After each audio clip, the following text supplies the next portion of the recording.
जी first year आज का हमारा टॉपिक है स्क्यूनेस एंड कर्टोसिस। ये दो बहुत इंपॉर्टेंट प्रॉपर्टीज़ हैं जो कि मूवमेंट अबाउट मीन से रिलेटेड हैं। लास्ट लेक्चर में मैंने आपको मूवमेंट अबाउट मीन ग्रुप और अनग्रुप के लिए निकालना सिखाई थी। उन्हीं से रिलेटेड हैं मूवमेंट रेशोज़। और ये मूवमेंट रेशोज़ जो होती हैं इनको बीटा 1 एंड बीटा 2 कहते हैं। दो तरह की मूवमेंट रेशो होती हैं, एक को बीटा 1 कहते हैं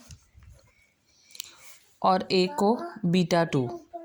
बीटा 1 का फार्मूला होता है कि हमें थर्ड मीन मोमेंट, जो मैंने आपको इस तरह से लिखवाई थी, ये कि beta 1 is equals to m3 का स्क्वायर ओवर m2 का क्यूब। ये वही हैं, बस इसका नोटेशन मैंने म्यू लिखी है, ठीक है। अगर बीटा 1 का आंसर 0 आता है तो आपकी डिस्ट्रीब्यूशन, पहले तो स्क्यूनेस और सिमेट्री को समझ लें कि स्क्यूनेस और सिमेट्री क्या होती है। अगर किसी इस डिस्ट्रीब्यूशन में मीन मीडियन मोड इक्वल हो तो वो डिस्ट्रीब्यूशन सिमेट्रिकल डिस्ट्रीब्यूशन होती है। अगर ऐसा ना हो तो वो लैक ऑफ सिमेट्री कहलाती है।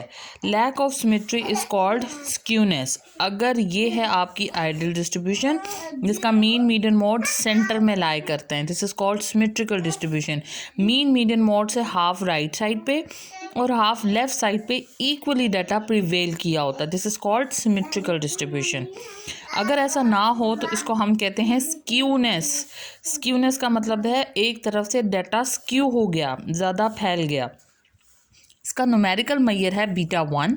बीटा 1 कैसे निकालेंगे, आप थर्ड मोमेंट का स्क्वायर करेंगे, उसको डिवाइड करेंगे सेकंड मोमेंट के क्यूब के साथ। अगर इसका आंसर आता है 0 तो आपकी डिस्ट्रीब्यूशन सिमेट्रिकल है।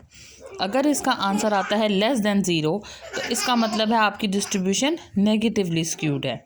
नेगेटिवली स्क्यू का मतलब है कि नेगेटिव साइड पे, लेफ़्ट साइड पे वैल्यूज़ ज़्यादा प्रिवेल कर रही हैं। आपका मीन लेस देन है मीडियन से और लेस देन है मॉड से। अगर बीटा 1 का आंसर ग्रेटर देन 0 आता है तो your distribution is positively skewed. Positively skewed का मतलब है कि आपका डेटा में मीन जो है वो ग्रेटर देन है मीडियन से और मीडियन ग्रेटर देन है मॉड से। This is the behaviour of beta 1। इसकी वैल्यू से आप उसके ग्राफिकल एस्पेक्ट को कैलकुलेट कर लेते हैं, ठीक है। अगर 0 है तो symmetrical, less than 0 negatively skewed, greater than 0 positively skewed. दूसरी चीज़ है कर्टोसिस, जो कि सेकंड मोमेंट रेशो जिसको बीटा 2 कहते हैं, उसका फार्मूला है μ2 स्क्वायर ओवर μ4। इसका आइडियल आंसर होता है 3। अगर इसका आंसर आता है 3 तो इट्स अ बैलेंस्ड पीक, ना बहुत ऊंची पीक है ना बहुत नीचे पीक है, बैलेंस्ड पीक होती है और उसको हम कहते हैं मीजोकर्टिक।